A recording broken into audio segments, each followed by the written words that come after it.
अस्सलाम वालेकुम। दुरूद शरीफ पढ़ लो।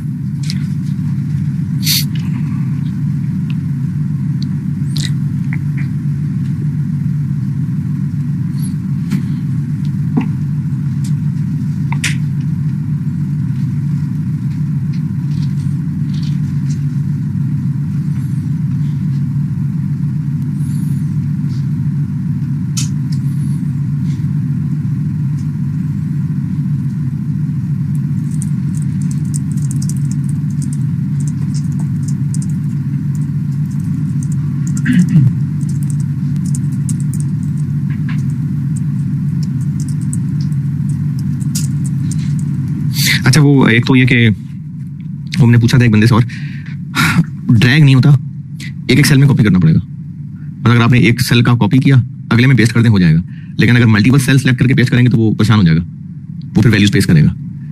यानी एक सेल को कॉपी किया, अगले में पेस्ट करें, फिर अगले में पेस्ट करें, फिर अगले में पेस्ट करें। एक्सेल पे तो होता है ना 10 सेल इकट्ठे करके सब एंटर मारा और सारा कॉपी हो गया, वो नहीं होता, एक एक में हो जाएगा कॉपी। अच्छा भाई, वो अल मशहूर दिसंबर 16 डिस्कस करें और फारिग करें। जिन्होंने ये रिकॉर्डिंग वालों में से जिनको याद भी नहीं कि दिसंबर 16 कौन सा, तो 2 हफ्ते पहले ना मैंने एक सवाल होमवर्क किया था। दिसंबर 16 मेरी बुक में था, वो क्वेश्चन नंबर 5 या 6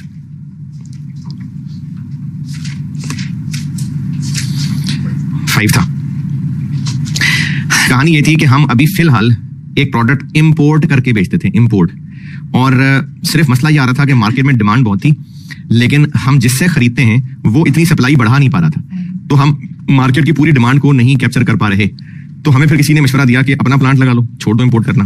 तो अब हमने फैसला ये करना है कि इंपोर्ट करते रहें या अपना प्लांट लगा लें, ये सवाल है। जब हमने 2 ऑप्शंस को कंपेयर करना है तो 2 अलग अलग ऑप्शन सॉल्व किया, और जिसकी एनपीवी ज्यादा आई वो बेहतर है। इसमें जो मेन मसले हैं वो बता देता हूँ, बाकी आपने जो सामने बैठे लोगों ने पूछना होगा तो वो कॉम के वही रिप्रेजेंटेटिव हैं।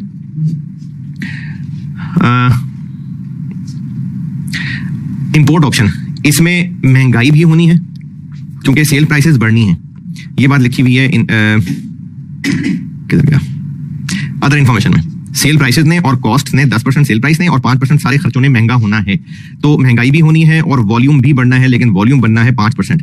ये मैं इंपोर्ट वाली ऑप्शन की बात कर रहा हूँ। ये कहाँ लिखा है 5% बढ़ना है? ये पहले पैराग्राफ की लास्ट लाइन में लिखा हुआ है कि सप्लायर कह रहा है कि वो 5% से ज्यादा नहीं बढ़ा सकेगा, तो चलो 5 तो बढ़ाए ना, तो वॉल्यूम 5% बढ़ना है। और जो हम इंपोर्ट करते हुए सेल्स टैक्स दे रहे हैं और जो कस्टमर से कलेक्ट कर रहे हैं, हम इंपोर्ट करते हुए सेल्स टैक्स दे रहे हैं और कस्टमर से कलेक्ट भी कर रहे हैं। एक ने इनफ्लो होना था और एक ने आउटफ्लो होना था, तो इसलिए सोल्यूशन में दोनों को इग्नोर कर दिया, और दोनों की अमाउंट बिल्कुल फर्क होनी थी। लेकिन अगर हम कस्टमर से ले रहे हैं 100 रुपए और इंपोर्ट के टाइम पे दे रहे हैं 80 रुपए, तो फिर हमने गवर्नमेंट को 20 अपनी जेब से भी देना था, यानी 100 आना था और 100 जाना था। तो इसलिए सोल्यूशन में आप देखेंगे तो सेल्स टैक्स एक्सक्लूसिव अमाउंट लिखी है। और इसकी एक और वजह ये थी कि जो टैक्स लगना है 1% टर्नओवर, वो किस अमाउंट पे लगना है? ये दिसंबर 16 कर रहा हूँ डिस्कस में, ये सेल्स टैक्स एक्सक्लूसिव अमाउंट पे लगना है। तो इसलिए भी ना हमें सेल्स टैक्स एक्सक्लूसिव अमाउंट चाहिए थी, तो इसलिए सोल्यूशन में आप देखेंगे तो सेल्स टैक्स गायब है। तो उसकी वजह ये है कि जितना इनफ्लो होना था उतना ही इवेंचुअली आउटफ्लो हो जाना था, तो दोनों ही निकाल लिए। इंपोर्ट में अगला मसला टैक्स का। टैक्स है इंपोर्ट, यानी ऑप्शन इंपोर्ट वाले की बात करो। गवर्नमेंट ने कहा है कि आपने जो इंपोर्ट के टाइम पे टैक्स देना है, इंपोर्ट के टाइम पे कितना टैक्स देना है? 5%। और मैंने शायद ये बात होमवर्क देते हुए बताई थी कि ये प्रैक्टिकल बात है, इसके पीछे कोई लॉजिक मेरे पास नहीं है कि जो प्राइस है उसमें पहले क्या ऐड होगा? पहले ड्यूटी ऐड होगी, फिर जो आंसर आएगा उसमें सेल्स टैक्स ऐड होगा, और फिर जो आंसर आएगा उसमें ये विदहोल्डिंग टैक्स, ये 5% विदहोल्डिंग तो खैर नहीं, लेकिन ये टैक्स ऐड होगा, इनकम टैक्स ऐड होगा। तो गवर्नमेंट वाले कह रहे हैं कि एक तो आपने जो इंपोर्ट के टाइम पे टैक्स देना है वो तो आपने देना ही है, फिर आपने एक और टैक्स कैलकुलेट करना है और वो है 1% ऑफ सेल्स, मिनिमम टैक्स। और उसके अलावा वैसे पीबीटी पे तो लगाना ही लगाना। कितने परसेंट? 25%। ये तो इंपोर्ट के टाइम पे गया, ये हमने इंपोर्ट के टाइम पे गवर्नमेंट को पे कर दिया। अब गवर्नमेंट ने ये कहा है कि इनमें से जो हायर होगा वो चाहिए हमें, और अगर ये हायर हुआ तो ये बाद में आप कल को वापस ले लेना। अगर ये हायर हुआ तो ये आप कल को वापस ले लेना, लेकिन ये है असली मानों में मिनिमम टैक्स। यानी जिस साल में हमारा ये ज्यादा बनता हुआ तो वो तो टैक्स देंगे, ये अगर ज्यादा बनता हुआ तो ये पे अभी कर देंगे, अगले साल में वापस मिल सकता है। ये ज्यादा बनता हुआ तो ये हम देंगे, लेकिन अगर ये कम बनता हुआ, ये ज्यादा बनता हुआ, तो फिर यही हमारा टैक्स एक्सपेंस समझा जाएगा। ये टैक्स वाली अंग्रेजी का मतलब ये है। income tax rate applicable to SL is 25%. If the tax liability of company is less than 1% of turnover, तो फिर ये जो 1% of turnover है ये देना होगा, लेकिन अगर ये ज्यादा हुआ तो ये कल को वापस मिल जाएगा, अगले 3 साल तक ले सकते हैं वापस। फर्दर यानी इसके अलावा बात हो रही है, जो इंपोर्ट के टाइम पे टैक्स दिया था वो मिनिमम माना जाएगा, यानी अगर ये है 20, ये बनता है 35, ये बनता है 32, तो हमने 35 देना है, लेकिन इंपोर्ट के टाइम पे 20 दे दिया तो कैश हम गवर्नमेंट को 15 देंगे। और अगर ये बनता है 15 तो 20 हमारा टैक्स। ये पे जरूर कर रहे होंगे, यानी होंगे गवर्नमेंट को 20 तो पहले दे दिया, लेकिन वो जो 12 है वो कल को रीइंबर्स हो जाएगा। यानी tax expense for the year ये और ये विच एवर इज हायर, ये लिखा नहीं है, ये मैं कह रहा हूं। Tax expense for the year this और दिस, इनमें से हायर। ये सिर्फ एक कैश अरेंजमेंट है। किसी साल में अगर इन दोनों में से हायर फिगर, इन दोनों में से हायर फिगर इससे कम बनती हुई तो ये पे होगा गवर्नमेंट को, लेकिन जितना ये ज्यादा होगा वो कल को रिवर्स हो जाएगा। अब इसी की मुख्तलिफ शक्लें बना के दिखाता हूं। अब क्या होगा, 45 होगा और 20 इंपोर्ट के टाइम पे जाएगा, 25 और जाएगा, और अगर ये 15 हुआ तो एक्सपेंस फॉर द ईयर 20 है, लेकिन गवर्नमेंट को हम 32 दे रहे होंगे, लेकिन जो ऊपर वाला 12 है वो कल को वापस मिल सकता है जब कभी ज्यादा टैक्स बनता हुआ। तो इसमें आपकी अंग्रेजी पढ़ के देख लें, अगर कोई बात कंफ्यूजिंग है तो पूछें। हाँ जी, तो ये जो टैक्स की वर्किंग की एक बड़ा सा डब्बा बना के, तो उनमें से ना सोल्यूशन में वो बीच में मेन कैश फ्लो ही बीच में डब्बा बना लिया, और उसमें से जो बड़ी फिगर थी वो नीचे दिखा दी, यानी उस बड़ी फिगर को कैश फ्लो दिखाया है। सोल्यूशन के फेस पे ही बड़ा सा डब्बा बना के उसमें टैक्स की सारी फिगर्स दिखा दी, लेकिन कैलकुलेशन में आगे सिर्फ उसी को चलाया है जो उनमें से बड़ी फिगर थी। अच्छा, एक और चीज वर्किंग की, मैंने आईका वाले सोल्यूशन छापा है, तो मैं आपको कैश फ्लो की एक प्रेजेंटेशन दिखाता हूं। जब ऊपर आपने इंपोर्ट को एज अ कैश आउटफ्लो दिखाया है सोल्यूशन में, आपने क्या पीछे आईका के सोल्यूशन में, जब इंपोर्ट ऊपर सेल्स के नीचे जो इंपोर्ट आउटफ्लो आ रही है, 25,000 होगा, इंपोर्ट आ रहा होगा, क्या आ रहा है इंपोर्ट, ये इसके अलावा वाली फिगर है। कौन सी फिगर ली हुई है? इसके अलावा या इसके शामिल करके? वर्किंग देखे ना, नहीं सोल्यूशन में वर्किंग देखें, अलावा है ना। हालांकि इंपोर्ट के टाइम पे हम नहीं सेल्स टैक्स नहीं, इसकी बात कर रहा हूं। जो आपको कैश फ्लोज के अंदर इंपोर्ट कॉस्ट लिखी नजर आ रही है, वर्किंग वन चेक कर लें, ये इनकम टैक्स के अलावा वाली फिगर है, जबकि ये भी तो पे हो रहा है, तो फिर ये ऊपर क्यों नहीं दिखाया? नहीं, ये ऊपर इसलिए नहीं दिखाया कि एक तो ये कि टैक्स कैलकुलेशन इसके बगैर वाला एक्सपेंस है ना, वो टैक्स कैलकुलेशन में आना है, ये तो हमारा एक एडवांस टैक्स है। दूसरा, मैं कैश फ्लो मैनेज करना इस तरह से बता रहा हूं कि इसको ऊपर इंपोर्ट कॉस्ट में शामिल नहीं किया, क्योंकि ये एक्सपेंस नहीं है हमारा, ये तो एडवांस टैक्स जा रहा है। अगर ऊपर शामिल कर देते इंपोर्ट कॉस्ट के अंदर तो वो प्रॉफिट बिफोर टैक्स के अंदर कवर हो जाता। अगर हम ऊपर इंपोर्ट कॉस्ट दिस इंक्लूसिव दिखा देते तो वो एज एन एक्सपेंस चार्ज हो जाता, फिर पीबीटी आता तो वो एक्सपेंस चार्ज हुआ होता, पीबीटी के ऊपर टैक्स रेट लगा होता। तो ये भी वजह है, और साथ कैश ऐसे मैनेज हुआ कि ये पे तो हमने इंपोर्ट स्टेज पे करना था, लेकिन इसके ऊपर कहीं पेमेंट नहीं दिखाई, और एंड पे जाके फाइनली डिसाइड किया कि कितना पे होना है। जैसे अगर ये 35 आता तो 20 पहले दे दिया, 15 और देते, लेकिन 35 को हम आउटफ्लो दिखाते, जो कि 20 ऊपर दिखाया नहीं कहीं, तो इसलिए टैक्स को बिल्कुल सेपरेट रखा और इनमें से हायर फिगर को पेमेंट दिखाया। तो इंपोर्ट में जो मैंने बातें बतानी थी वो मैंने बताई हैं। जिन्होंने ये किया है और ये सामने बैठे वालों ने इंपोर्ट वाली ऑप्शन में कुछ पूछना है तो पूछिए।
कॉस्ट इंश्योरेंस फ्रेट, यानी हमें यहां तक पहुंचा के वो देगा सप्लायर, तो ये उसकी पैसे हैं।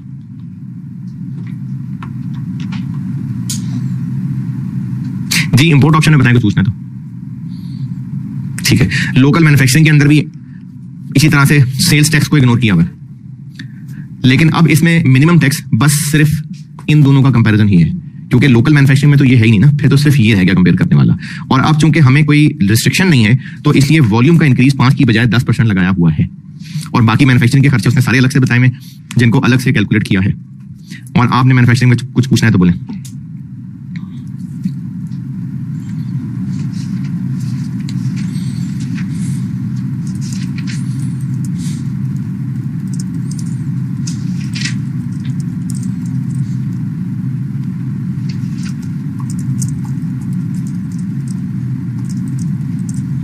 हाँ जी ओके। ये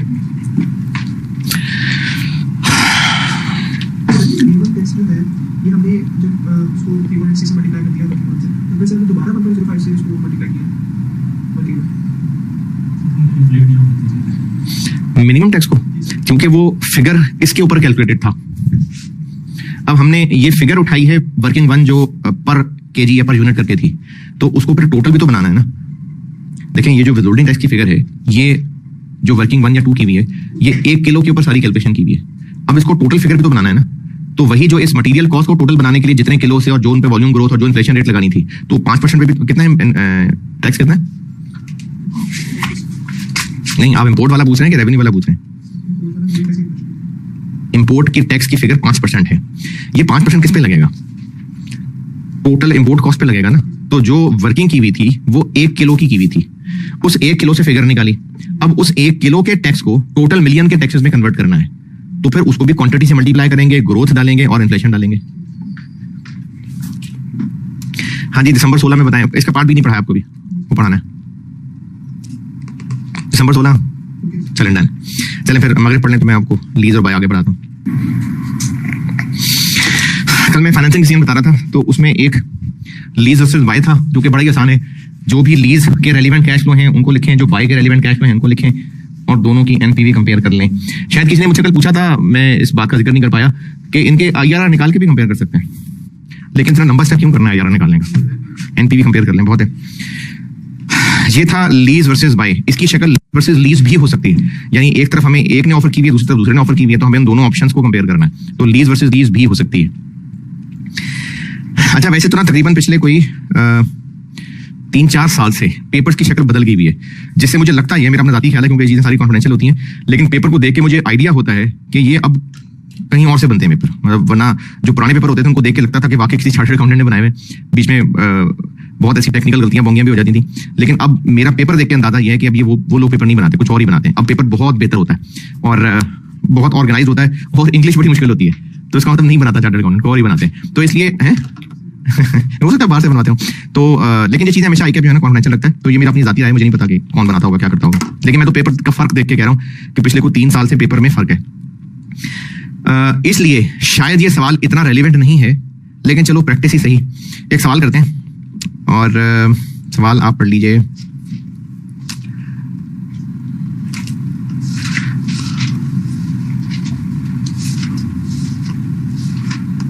मेरी बुक में होगा क्वेश्चन 15 जून 11 का, जून 11 का सवाल है। बुक में क्वेश्चन नंबर 15 है, जून 11। पढ़ ले, मैं करता हूं। इस सवाल को मैं सिर्फ इसलिए करा रहा हूं क्योंकि इसमें एक और स्टाइल ऑफ प्रेजेंटेशन भी सामने आ जाएगा, इसलिए करा रहा हूं उसको, वरना मेरे ख्याल में ये अब के हालात के हिसाब से शायद उतना रेलेवेंट नहीं है, लेकिन ठीक है कर लेते हैं।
जी पढ़ लिया। अब इसमें हमने एक जनरेटर लेना है और उस जनरेटर के लिए दो ऑप्शंस हैं। एक ऑप्शन है कि हम लोग BAL लीजिंग कंपनी से ले लें और एक ऑप्शन है कि हम लोग PUS रेंटल सर्विसेज से ले लें। तो पूछा है कि इनमें से कौन सा वाला एक्सेप्ट करें। अच्छा, इस जनरेटर से करना क्या है, हमने उसको इस्तेमाल करके कितने यूनिट्स बनाने हैं या क्या फायदा उठाना है, ये रेलिवेंट डिस्कशन ही नहीं है, क्योंकि हमने जनरेटर को यूज तो कर रही है। अभी सिर्फ ये बात हो रही है कि उसको हम किराए पे कहां से लाएं। तो ये दो ऑप्शंस को कंपेयर करना है, दोनों ही लीज की ऑप्शन है। अच्छा, पहले ये होता था, ये BFD में ना तकरीबन कोई चार को सवालों में ऐसा हुआ है जिसमें लीजेस उसने मिक्स किया है, और ये भी पिछले 10-11 साल पहले ही हुआ है, उसके बाद नहीं हुआ। नहीं, 16 में हुआ आखिरी बार, कुछ 9 साल पहले हुआ है। उन 4-5 साल के अरसे में कुछ 4-5 दफा लीजेस टेस्ट हुई, जिस एग्जामिनर एक बात अज्यूम कर रहा था कि आपको लीजेस आती होंगी स्टूडेंट्स को। तो मैं उसके हवाले से 2-3 टिप्स बता देता हूं, तो वो लिखनी हो तो लिख लें। अगर सवाल में क्लियरली पता चल रहा है ना कि end of lease term ownership transfer हो जानी है, ये मैं आपको 2-3 बातें बता रहा हूं लीजेस से रिलेटेड। अगर सवाल में क्लियरली पता चल रहा है कि ओनरशिप एंड पे ट्रांसफर हो जाए, अच्छा ये हाँ मैं पहले कॉन्टेक्स्ट तो बताऊं। ये जो भी 2-3 बातें बताने लगा उसका कॉन्टेक्स्ट ये है कि कल जब मैंने वो दिसंबर 23 सॉल्व किया था बोर्ड पे, अगर रजिस्टर पे सॉल्व हुआ है तो जरा देखिएगा।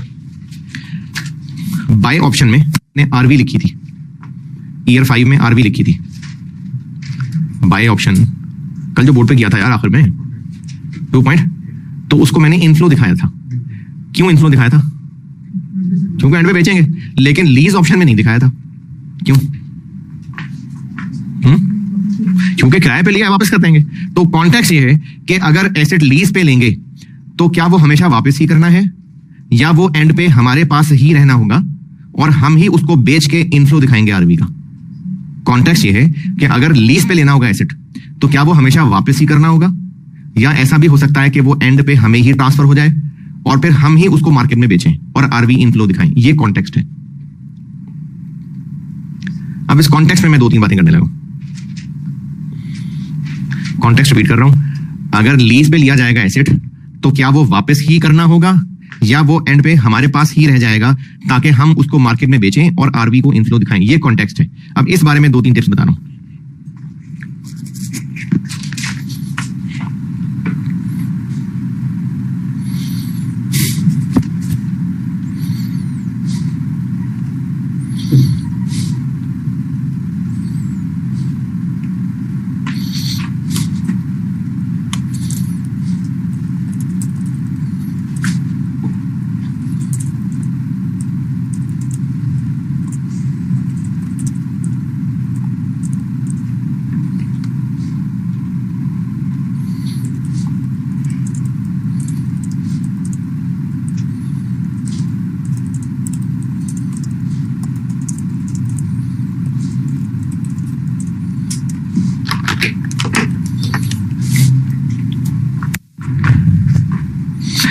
पहली बात, अगर क्वेश्चन में क्लियरली लिखा हुआ है कि ओनरशिप एंड पे ट्रांसफर हो जाएगी तो फिर ठीक है, हो जाएगी। फिर एंड पे RV हम इनफ्लो दिखाएंगे, यानी कैश फ्लोज में फिर RV को इनफ्लो दिखाएंगे। कॉन्टेक्स्ट ये है कि क्या RV को आखिर में इनफ्लो दिखाना है कि नहीं दिखाना।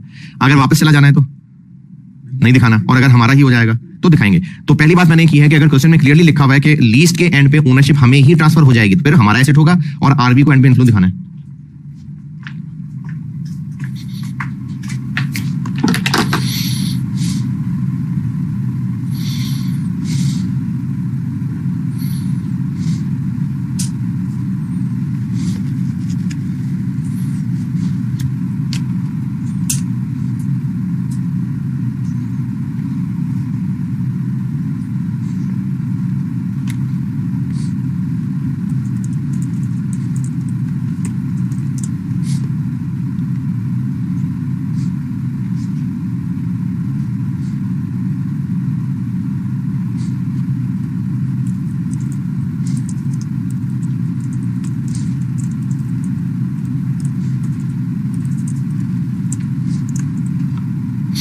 दूसरा टिप, अगर क्वेश्चन में बार्गेन परचेज ऑप्शन का जिक्र आ गया, बार्गेन परचेज ऑप्शन ये होती है कि एंड पे ना लेसी को सस्ता खरीदने की ऑफर होती है। तो हम अगर अकलमंद हुए तो यकीनन खरीदेंगे। अगर क्वेश्चन में बार्गेन परचेज ऑप्शन का जिक्र आ गया तो फिर हम यकीनन वो पैसे दे के एसेट खरीदेंगे और आरवी को एंड पे इनफ्लो दिखाएंगे। तो अभी तो सब फ्यूचर है ना। बार्गेन परचेज ऑप्शन कहते ही उसको है जो सस्ती है। बार्गेन परचेज ऑप्शन का आईएस में ना वर्ड यूज हुआ है, बार्गेन परचेज ऑप्शन। वो होती है कि जब मार्केट में महंगा हो और हमें सस्ता खरीदने की ऑफर हो। तो अगर बार्गेन परचेज ऑप्शन का वर्ड यूज हुआ है तो है ही सस्ता खरीदने की ऑप्शन। तो जब है ही सस्ता मार्केट से कंपेयर करके ना, तो जब सस्ता है तो हम खरीदेंगे। तो अरे बार्गेन परचेज ऑप्शन का मतलब है कि मार्केट में ये एसेट 100 का बिक रहा होगा, हम उसको 60 पे खरीद सकते हैं। तो फिर भी कंपेयर करना है।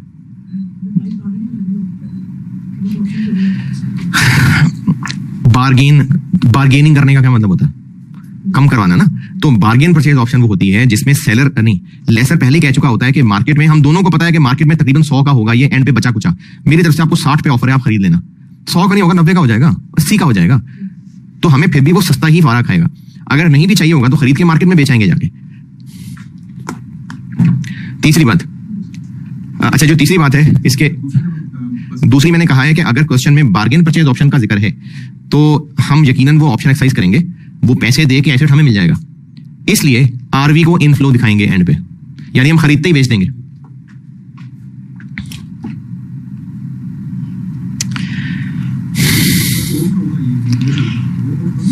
क्या जी? आप कहे ना, वो कह रहा हूं ना, उसको हम पे करके खरीदेंगे एसेट, वो आउटफ्लो होगा और फिर एसेट हमारा होगा, फिर उसको आरवी बेच के इनफ्लो आ जाएगा।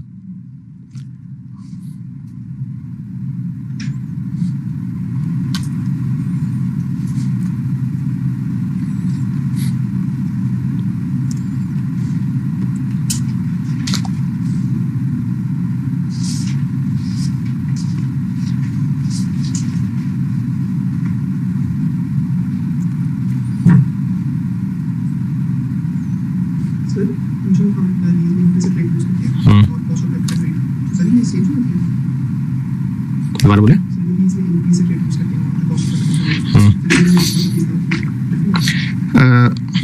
कॉस्ट ऑफ कैपिटल तो अगले चैप्टर में पढ़ाऊंगा। लीज का कॉस्ट ऑफ कैपिटल नहीं निकाल रहे होते, कॉस्ट ऑफ कैपिटल और बड़े लेवल की चीज है। अगर वैसे आप पूछें कि हमें लीज कॉस्ट कितना करेगा अगर परसेंटेज टर्म में देखना हो, तो हाँ इम्प्लिसिट रेट हमें कॉस्ट करेगा। और तीसरी बात यह है कि ये भी वो जो 4-5 सवाल हैं उनको ऑब्जर्व करके बता रहा हूं कि अगर सिक्योरिटी डिपॉजिट का वर्ड इस्तेमाल हुआ ना, यानी हमने शुरू में कुछ सिक्योरिटी डिपॉजिट रखवाया है, तो ये फिर एंड पे एसेट की परचेज के अगेंस्ट ही एडजस्ट होना होगा और एसेट की ओनरशिप हमें आनी होगी। ये सिर्फ मैं जो 4-5 सवाल टेस्ट हुए हैं उनको ऑब्जर्व करके बता रहा हूं बस, कि अगर लीज की टर्म्स में सिक्योरिटी डिपॉजिट का वर्ड आ रहा है तो एंड पे एसेट की ओनरशिप उसके अगेंस्ट हमें ट्रांसफर होनी होगी, यानी एंड पे आरवी को इनफ्लो दिखाएंगे।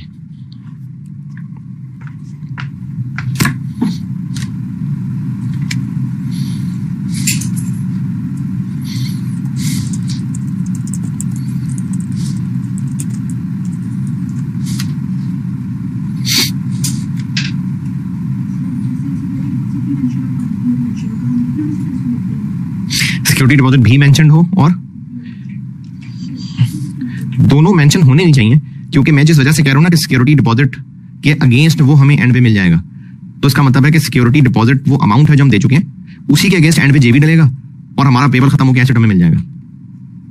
यानी सिक्योरिटी डिपॉजिट का वर्ड भी लिखा और बीपीओ का वर्ड भी लिखा हो, शायद नहीं।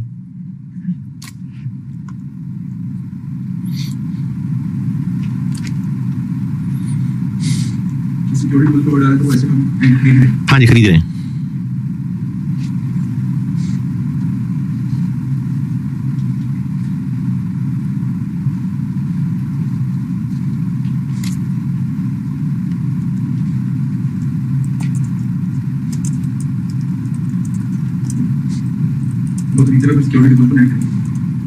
जी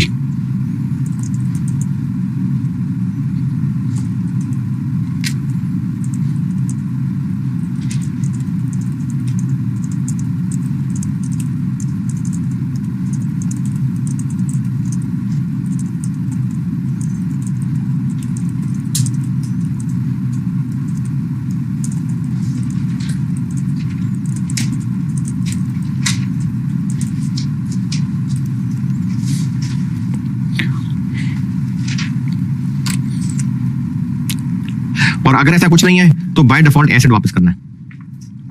ये जो 3 बातें बताई हैं, अगर कुछ भी नहीं है तो बाय डिफॉल्ट एंड पे एसेट वापस चला जाएगा।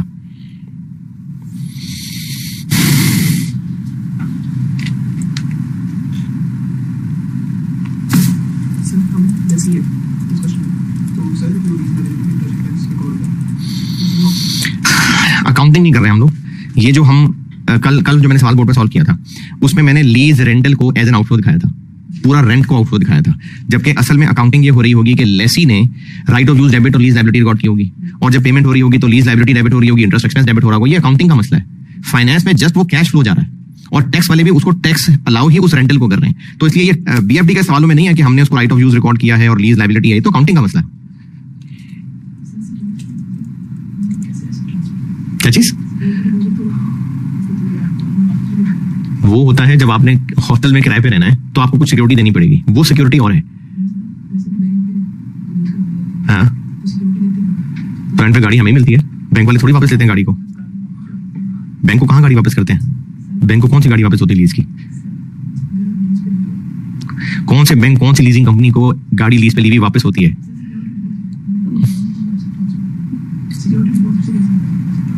मैंने ये की थी कि मैं ये सिर्फ उन 4-5 सवालों को देख के कह रहा हूं, वरना असल में सिक्योरिटी डिपॉजिट से फैसला नहीं होता। वो तो आप हॉस्टल में भी जब रहेंगे तो वो हो सकता है 3 महीने का सिक्योरिटी डिपॉजिट रखवाएं, तो एंड पे उसके बदले आपको बिल्डिंग थोड़ी मिल जाएगी। तो इसलिए है वो तो रेंट है, एडवांस जमा कराया होता है। तो इसलिए वर्ड सिक्योरिटी डिपॉजिट डिसाइसिव नहीं है। लेकिन मैंने सिर्फ ये कहा है कि जो 3-4 सवाल आए हैं लीज के, उनमें ऐसा है कि सिक्योरिटी डिपॉजिट का वर्ड था तो एग्जामिनर ने अज्यूम किया हुआ है कि तो एंड पे हमें गाड़ी मिलनी है। मैंने ये कहा है कि सिर्फ ऑब्जर्व करके बता रहा हूं, वरना कोई रूल नहीं है सिक्योरिटी डिपॉजिट के अगेंस्ट हमें एसेट मिलना है। ये सिर्फ उन सवालों में ऐसा था, इसलिए कहा है मैंने।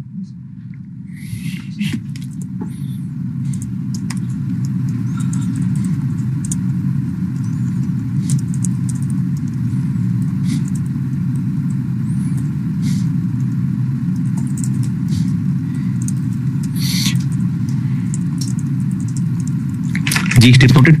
चले, अब इसमें जो पहली वाली लीज है उसमें लिखा हुआ है कि एंड पे सिक्योरिटी डिपॉजिट के अगेंस्ट इसकी ओनरशिप हमें ट्रांसफर हो जाएगी, ये लिखा हुआ है क्लियरली। अब यहाँ सिक्योरिटी डिपॉजिट लिखा है ना, तो बीपीओ नहीं यहाँ लिखा हुआ, बार्गेन परचेज ऑप्शन, तो इसलिए दोनों इकट्ठे होंगे, मेरा नहीं ख्याल। अच्छा, अब ना इसमें ये मैं कर रहा हूँ जून 11 ना, और एक ऑप्शन है BAL। अब इसमें जो कैश फ्लोज दिए हुए हैं उनके टाइमिंग का मिसमैच बहुत ज्यादा है। आप इसमें डिटेल देखेंगे तो कोई मंथली है, कोई क्वार्टरली है, कोई हाफ ईयरली है। अब तक हम लोग जितने भी कर रहे थे उसमें बस ईयर का कैश फ्लो होता था। अब इसमें आपको हर एक की टाइमिंग अलग अलग बताई हुई है। वैसे ये पुराना सवाल है और मेरे ख्याल में इतना टची एग्जामिनर को नहीं होना चाहिए जिसमें इसका एग्जामिनर टची था। ये मैं सिर्फ इसलिए करा रहा हूं कि हो सकता है इस तरह का सवाल रिपीट हो जाए, हो सकता है, क्योंकि पास में ऐसा होता रहा है कि सवाल रिपीट होते रहे। अदरवाइज ये ओवर टची होकर एग्जामिनर ने सवाल बनाया था। मेरे ख्याल में शायद हमारे किए हुए सवालों में शायद कोई ऐसा आया है कि हमें जो फिगर दी हुई थी वो मंथली या डेली या वीकली करके थी, तो उसको हमने एनुअल बनाने के लिए वीक से मल्टीप्लाई किया था। तो होना भी ऐसा ही चाहिए, इतनी गहराई में नहीं उतरना चाहिए कि जो फिगर मंथली है उसको मंथली डिस्काउंटिंग करें, जो क्वार्टरली है उसको क्वार्टरली डिस्काउंटिंग करें। इस सवाल में की हुई थी, तो इसलिए सिर्फ इस सवाल को इस वजह से करा रहा हूं कि अगर इस तरह का सवाल रिपीट हो जाए तो हम ऐसे ही कर लें, क्योंकि जिस तरह से उसने कैश फ्लोज मुख्तलिफ टाइमिंग के बताए ना, इससे एग्जामिनर के जज्बात ये पता चल रहे हैं कि वो इस सवाल के अंदर स्टूडेंट्स की टेस्टिंग कर रहा था कि वो डिस्काउंटिंग सही कर सकते हैं कि नहीं कर सकते। कोई क्वार्टरली था, कोई मंथली था, कि स्टूडेंट को क्वार्टरली डिस्काउंटिंग आती कि नहीं आती।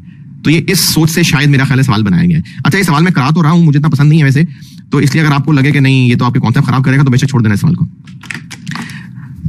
अब जब टाइमिंग ही अलग अलग है तो फिर 0, 1, 2, 3, 4 तो फिर बनाना नहीं बनता। तो इसलिए एक और अल्टरनेटिव प्रेजेंटेशन जी आ गई इस सवाल से आपके सामने कि मैं ना बजाय इसके कि 0, 1, 2, 3 बनाऊं, मैं सिंपली क्या करूंगा कि कैश फ्लोज की पीवी एक एक करके निकालता जाऊंगा। जैसे तरतीब से चलें तो इस ऑप्शन में सबसे पहला अंग्रेजी से शुरू करते हैं। पहला कैश फ्लो क्या है? रेंटल है और ये जाना है क्वार्टरली, और कितने साल की लीज है? 3 साल की। तो हम रेंटल कह के उसकी पीवी डायरेक्टली निकाल लेते हैं।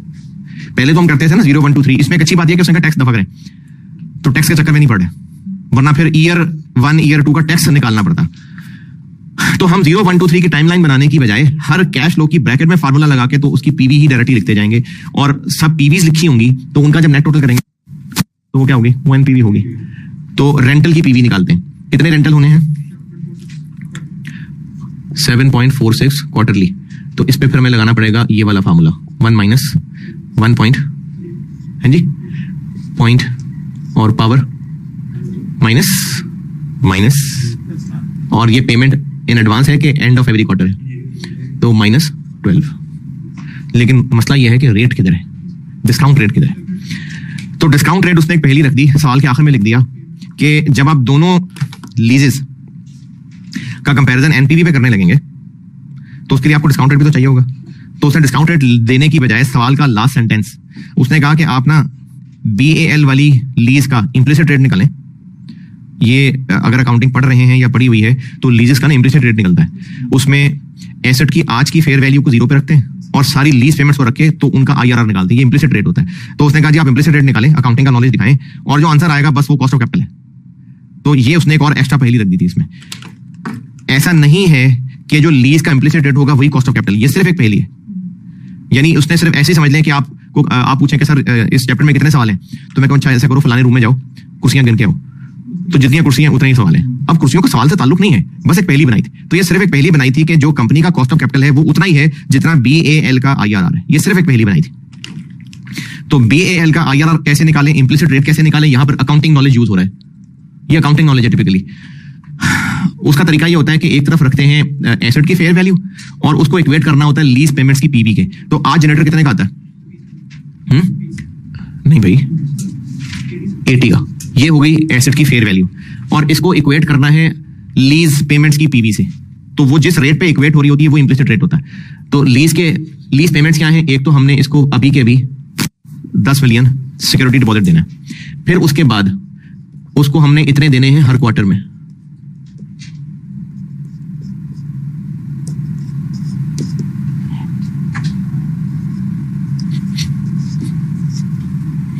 तो जब इसका IRR निकाला जाता है तो वो इसका इम्प्लिसिट रेट होता है। ये लीज का, ये अकाउंटिंग नॉलेज है। लीज का IRR निकालने के लिए एसेट की फेयर वैल्यू एक तरफ रखते हैं और लीज पेमेंट्स एक तरफ रखते हैं। ये लीज पेमेंट्स हैं, हम उसको 10 सिक्योरिटी डिपॉजिट देंगे और इतना रेंटल देंगे। इससे जो रेट निकलेगा वो होता है इम्प्लिसिट रेट, जिसको इन्होंने IRR कहा हुआ है। तो ये आपको इन्वेस्टमेंट डिसीजन का सवाल तो है नहीं जिसमें आपसे वो IRR टेस्ट कर रहा है। तो अगर किसी को कैलकुलेटर पे निकालना आता है इसको X रख के, तो वो कैलकुलेटर भी निकाल देगा तो भी ठीक है। वैसे बता रहा हूं इसका आंसर आएगा 4%।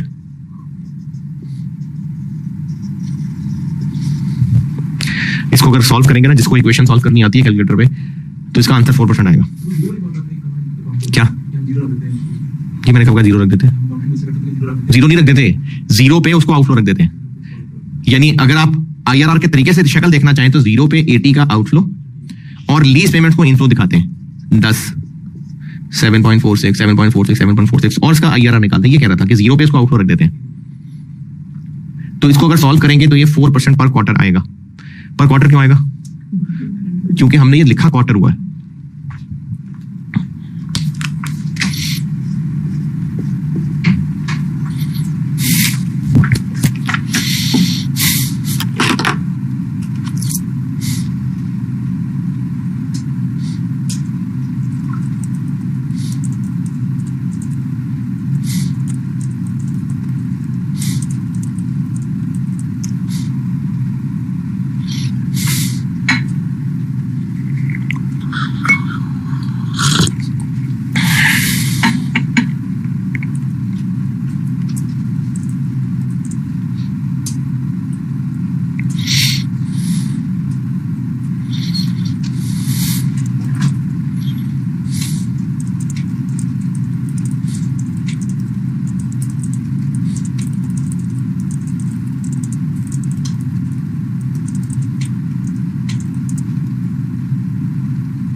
क्या बना?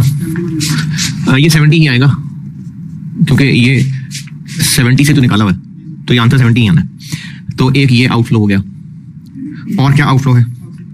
ज्यादा आगे चले गए मेरे ख्याल में। पहले पैराग्राफ में और कुछ नहीं है। सिक्योरिटी डिपॉजिट, इसकी टीवी कितनी होगी?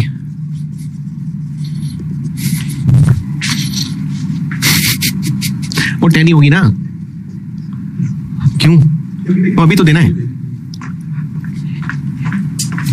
और पहले पैराग्राफ में कुछ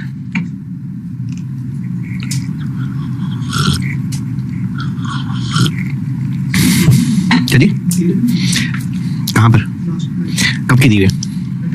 एंड की। अब ये जो 2-3 टिप्स बताई हैं, तो ये ऑप्शन 1 के अंदर हमें जनरेटर मिल जाना है एंड पे, हमने वापस करना है, हमें ही मिल जाना है, इसलिए हम ही इसको एंड पे बेचेंगे, इसको हम ही एंड पे बेचेंगे। तो जब हम ही एंड पे बेचेंगे तो ये हमारा इनफ्लो होगा 20 मिलियन। लिखा हुआ है, लिखा भी हुआ है कि जनरेटर हमें ही ट्रांसफर हो जाएगा ओनरशिप। तो कब बेचेंगे? 3 साल बाद। तो 1.16 पावर 3, ये 16 कहां से आ गया? ये 4% पर क्वार्टर था ना, तो ये साल का 12 पॉइंट। अब ये इनफ्लो है,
हाँ जी। अब आगे पहले पैराग्राफ से आगे चलें। स्टाफ सैलरी, स्टाफ सैलरी जो फिगर दी हुई है ये है मंथली, तो फिर इसकी डिस्काउंटिंग मंथली। तो स्टाफ सैलरी है कितनी है? पॉइंट। अब ये जो 0.5 है ये पर मंथ है, तो इसके ऊपर हम ये फार्मूला लगा देते हैं, लेकिन ये पर मंथ है, तो 4% है क्वार्टर का, तो मंथ का कितना हो गया? 1.33। और कितने महीने हो गए 3 साल में? 36।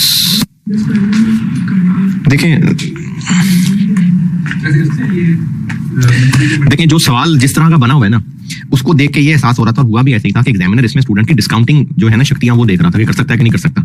तो ये सवाल डिजाइन ही उसने ऐसा किया था। अगर ये सवाल आपको कंफ्यूजिंग लग रहा है तो छोड़ दें, कंफ्यूजिंग लग रहा है ना कैसे कर सकते हैं कि 12 से मल्टीप्लाई कर लें, तो फिर तो ये सादा सवाल बन जाएगा। पता है क्या जाएगा इसमें? वो उसने सवाल बनाया ही ये सोच के था कि स्टूडेंट से क्वार्टरली और मंथली डिस्काउंटिंग कराऊंगा।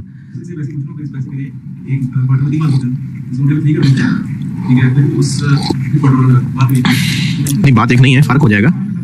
लेकिन देखें जिस तरह से सवाल जिसने बनाया है और उसके सोल्यूशन देख के बात समझ आई थी, जो मैं आपको बता रहा हूँ कि एक सवाल एग्जामिनर ने सिर्फ ये चेक करने के लिए बनाया था कि स्टूडेंट को तरह तरह की डिस्काउंटिंग आती है कि नहीं आती। वैसे अगर अब के हालात में इस तरह का सवाल हो तो बिल्कुल हो सकता है हम 0.5 को 12 से मल्टीप्लाई करें और 0, 1, 2, 3 बस 3 ईयर बना दें, बिल्कुल हो सकता है, पर रेट एनुअल हो जाएगा। तो फिर तुमने जो इतने दिन से टाइम वैल्यू ऑफ मनी पड़ी, फिर तो उसका सत्यानाश हो गया ना। फिर तो अगर हमने हर महीने की टाइमिंग यानी हर महीने कैश आ रहा हो या साल के एंड पे आ रहा हो, ये एक बात नहीं है ना, फर्क है, टाइम वैल्यू ऑफ मनी का फर्क है। हाँ हाँ फर्क आएगा, चेक करके देख लेना, फर्क आएगा। अभी करके देख ले, अभी करके देखें। 7.46 × 4 करें,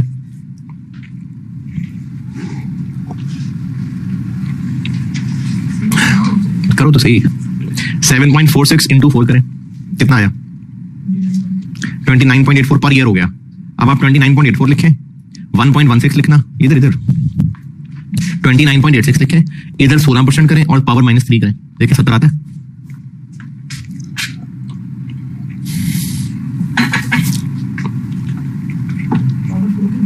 थ्री ना पावर, 3 साल है ना, तो 3 मिलियन का फर्क पड़ गया ना, पड़ रहा है ना। 200 मिलियन है, इस पे 20% रिड्यूसिंग बैलेंस की डेप्शन चार्ज करनी है। आप 200 मिलियन पे 5% लगाएं, एक क्वार्टर की डेप्शन आएगी, वो फिर माइनस करें, ये आ जाएगी 10, फिर 190 पे 5% लगाएं, फिर उसके बाद जो बचेगा 180 समथिंग पे 5% लगाएं, सेम आंसर नहीं आएगा क्योंकि रेट हर क्वार्टर के बाद लगना शुरू हो जाएगा। तो इसलिए जो डिस्काउंटिंग कंपाउंडिंग होती है ना, इसमें इंपॉर्टेंट होता है जानना कि रेट कंपाउंडेड मंथली है कि क्वार्टरली है कि कंपाउंडेड एनुअली है। ये इक्विवेलेंट रेट होता है। बचपन में कहीं बहुत पहले कि कंपाउंडेड क्वार्टरली का इक्विवेलेंट पर ईयर रेट क्या होता है, तो वो फर्क होते हैं। तो इसलिए आंसर फर्क आ रहा है आपके सामने, बस साबित हुआ कि फर्क आ रहा है, तो फर्क होता है।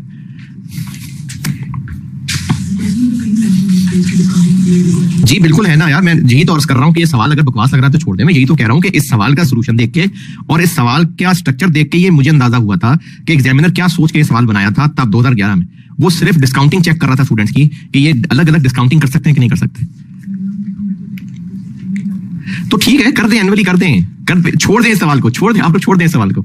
ये सवाल मैं सिर्फ इसलिए करा रहा हूं, एक तो ये फॉर्मेट भी सामने आ जाता, हो सकता है बाज़ औक़ात कोई ऐसे सवाल हो सकते हैं जिसमें हम टाइमलाइन ना बना सकें और हमें इस तरह से एनपीवी निकालनी हो, ये भी हो सकता है। एक तो सिर्फ ये शक्ल सामने लानी थी, दूसरा आपको सिर्फ ये बताना था कि अगर ऐसा सवाल, अगर ये सवाल कॉपी होके फिर से कोई 5, 6, 7, 8 नंबर का सवाल टेस्ट हो जाए तो ये आपके सामने से गुजरा होगा, आपको पता होगा कि इसमें वो डिफरेंट टाइमिंग की चीजें दे रहा है। देखें, जो नॉर्मल सवाल होते हैं ना, उनमें सारे एनुअल ही होते हैं, सिर्फ कोई एक आधा होता था जो पर मंथ या पर वीक होता था, उसको हमने कन्वर्ट कर लिया था। इसमें हर नस्ल का कैश फ्लो दिया हुआ है, तो जब वो हर नस्ल का कैश फ्लो दे रहा है तो फिर शायद वो ये चाह रहा है कि अलग अलग डिस्काउंटिंग करें। एनुअल कर दें। और कौन सा कैश फ्लो है? लुब्रिकेंट एंड फिल्टर्स, कितना है? 1 पर क्वार्टर। देखें, अगर एग्जाम में ऐसा सवाल वाकई आ जाए और आपको उस वक्त ये बात समझ आ जाए कि अच्छा, एक और चीज दिखाता हूं आपको।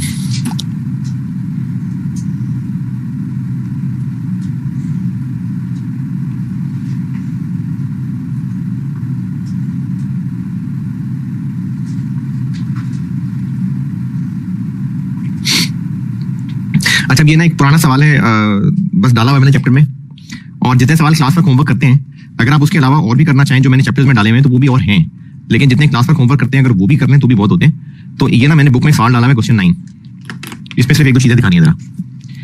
JAP रिक्रिएशन क्लब, ये 2011 इसी टाइम का सवाल है, इसी का जून 11 का सवाल है, ये भी जून 11, ये सवाल जो कह रहा हूँ ये भी जून 11 है। इसमें देखें पॉइंट नंबर 3, पॉइंट 3, सवाल खोलोगे तो पता चलेगा ना। बुक में क्वेश्चन 9 है, JAP रिक्रिएशन क्लब। इसमें पॉइंट 3 में लिखा हुआ है कि पर डे इतने कस्टमर आएंगे पर डे। उसके बाद पॉइंट 4 में पर एनम है, पॉइंट 5 में पर एनम है, पॉइंट 7 में पर एनम, मतलब खर्चे कैश फ्लो सब पर एनम ही बताए हुए हैं। सिर्फ एक कैलकुलेशन वो करवा रहा था कि उसने आपको रेवेन्यू और वेरिएबल खर्चे पर कस्टमर बताए और कस्टमर्स पर डे बता दिए। अब वो एक सिर्फ चीज थी, उसको नंबर ऑफ डे से मल्टीप्लाई करके एनुअल तक पहुंचा दिया। अब ये सादा एनुअल वाला सवाल बन गया। तो अगर बाकी सारा कुछ एनुअल ही है, जो कि हाँ एनुअल ही होता है, कोई एक आधी आइटम अगर उसने मंथली करके दे दिया तो आप कर लें इनटू 12, उसको साल का बना ले। लेकिन इस सवाल में जो अभी हम कर रहे हैं और बाकियों में एक बड़ा वादे फर्क ये है कि बाकी सवालों में इस तरह नस्ल के कैश फ्लो नहीं होते, कोई एक आधा ही होता है जो मंथली करके दिया होगा। इसमें तो सारी अलग अलग है, कोई क्वार्टरली है, कोई मंथली है, कोई एनुअल है, कोई 6 मंथली है। तो इसलिए कह रहा हूं कि अगर आपको इस तरह का सवाल आ जाए जिसमें बहुत सारी वैरायटियां हैं टाइमिंग की, तो शायद वो आपसे डिफरेंट टाइमिंग की डिस्काउंटिंग चेक कर रहा है। लेकिन अगर फिर भी आपको लगे कि नहीं ये बात तो समझ नहीं आ रही, तो ठीक है आप एनुअल कर लें, कोई मसला नहीं। करे सवाल के रहने दूं। क्या बनाइए लुब्रिकेंट्स, क्या है 1 million into 1 minus 1.04 power minus 12.04। ये पहला वाला भी नहीं लिखा। सैलरी क्या बन रही थी 14, इतनी ज्यादा? अच्छा 14.23। लुब्रिकेंट्स 9.35। और क्या कैश फ्लो है? Part replacement. ये कब होना है? ये हाफ ईयरली है। अब इसमें हाफ ईयर है तो हम 16% की जगह 8% यूज कर रहे होंगे। कितना है कैश फ्लो जी? 3। तो हम अब यहां यूज कर रहे होंगे 8%। और 3 साल में कितनी दफा 6 महीने आएंगे? 6 दफा। 1 साल में 2 दफा आएंगे ना, तो 3 साल में 6 दफा आ जाएंगे।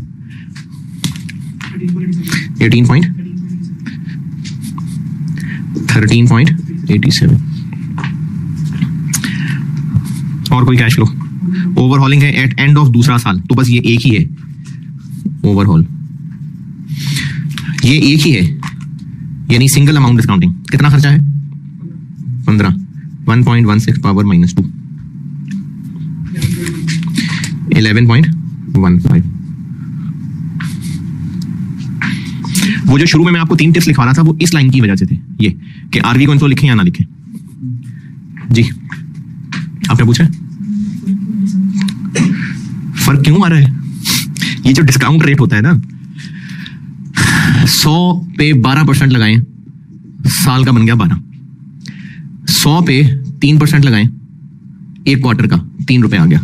अगली बार 103 के ऊपर 3% लगाएं, कितना आया? अगली बार 106.09 पे 3% लगाएं, 18। अगली बार 109.27 पे 3% लगाएं, 3 पॉइंट। इन सबको ऐड करें, ये 12 बन रहा है।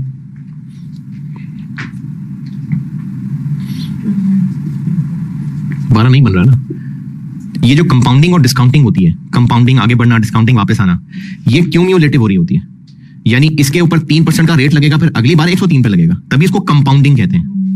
तो साल का एक ही बार 12 लगा देना या हर क्वार्टर में 3-3 लगाते जाना, एंड पे फर्क डाल रहा है, बड़ा है ना फर्क। इसीलिए हर क्वार्टर की डिस्काउंटिंग करना और उसको मल्टीप्लाई करके साल बना के एनुअल डिस्काउंटिंग कर लेना, इसलिए फर्क आ रहा है फिगर्स के अंदर। ये सिंपल इसका मैथमेटिकल रीजन है कि जब हम कंपाउंडिंग या डिस्काउंटिंग कर रहे होते हैं तो कंपाउंडिंग का मतलब होता है ये साथ मिलेगा फिर पे रेट लगेगा, फिर ये साथ मिलेगा फिर अगली बार इस पे रेट लगेगा। डिस्काउंटिंग भी ऐसी हो रही होती है। तो 12% एक ही बार साल का रेट लगा लेना या हर बार 3-3% लगाना, तो ये एंड आंसर आपके सामने है, डिफरेंट आ रहा है। यही रीजन उसके। कितना? 115। और दूसरी ऑप्शन जबानी कर रहा हूं, दूसरी ऑप्शन में सिर्फ और सिर्फ हमने रेंटल देना है बस। दूसरी ऑप्शन में ऐसी कोई बात की है बार्गेन परचेज ऑप्शन, और तो हमने बस सिर्फ रेंट देना है और 3 साल बाद जनरेटर वापस कर देना है। तो इसलिए उसमें सिर्फ और सिर्फ रेंटल ही है, और रेंटल भी फर्क है। पहले साल 11, फिर उसके बाद 12.1, 12.1, 12.1, 12.1, फिर उसके बाद 13.32, 13.32, 13.32। तो इन 12 कैश फ्लोज की अलग अलग डिस्काउंटिंग करेंगे और फिर दोनों ऑप्शंस को कंपेयर कर लेंगे। कहां पर? देखें, ये ना 10% क्वार्टर दिया होता ना तो फिर वर्डिंग डिफरेंट होती। इन्होंने कहा है कि क्वार्टरली रेंट देना है, यानी 11 मिलियन पर क्वार्टर, लेकिन हर साल में इन्फ्लेशन लगनी है, हर क्वार्टर में इन्फ्लेशन नहीं लगनी। ये उसने 10% इन ईच सब्सिक्वेंट ईयर किया है। इसका मतलब है कि पहले साल में किराया क्वार्टरली सेम रहेगा, अगले साल 4 क्वार्टर का इंक्रीज होगा, फिर अगले साल 4 क्वार्टर का इंक्रीज होगा। यानी अभी इस वक्त किराया है 11। उसके बाद इस 11 को 10% कर दें, बढ़ा दें, तो 12.1, 12.1, 12.1, 12.1। तो हम इसको कहेंगे कि इस साल के किराए से अगले साल का किराया 10% हायर है। 10% increase in each subsequent year, किराया 10% महंगा होता जा रहा है। तो ये दूसरी ऑप्शन है जिसमें इन 12 कैश फ्लोज को अलग अलग लिख के उनकी पीवी निकालनी पड़ेगी और फिर दोनों की एनपीवी कंपेयर होंगी।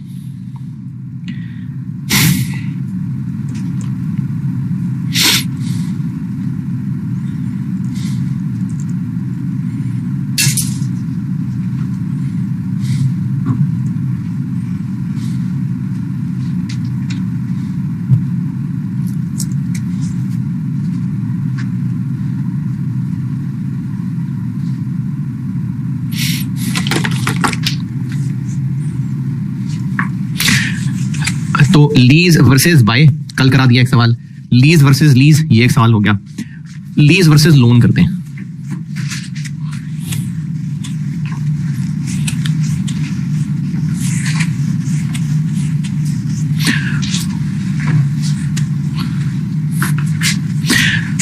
अच्छा, लीज वर्सेस लोन का सवाल कराने से पहले मैं आपको ना एक तजुर्बे करवा के एक चीज सिखाने लगा, एक कंक्लूजन।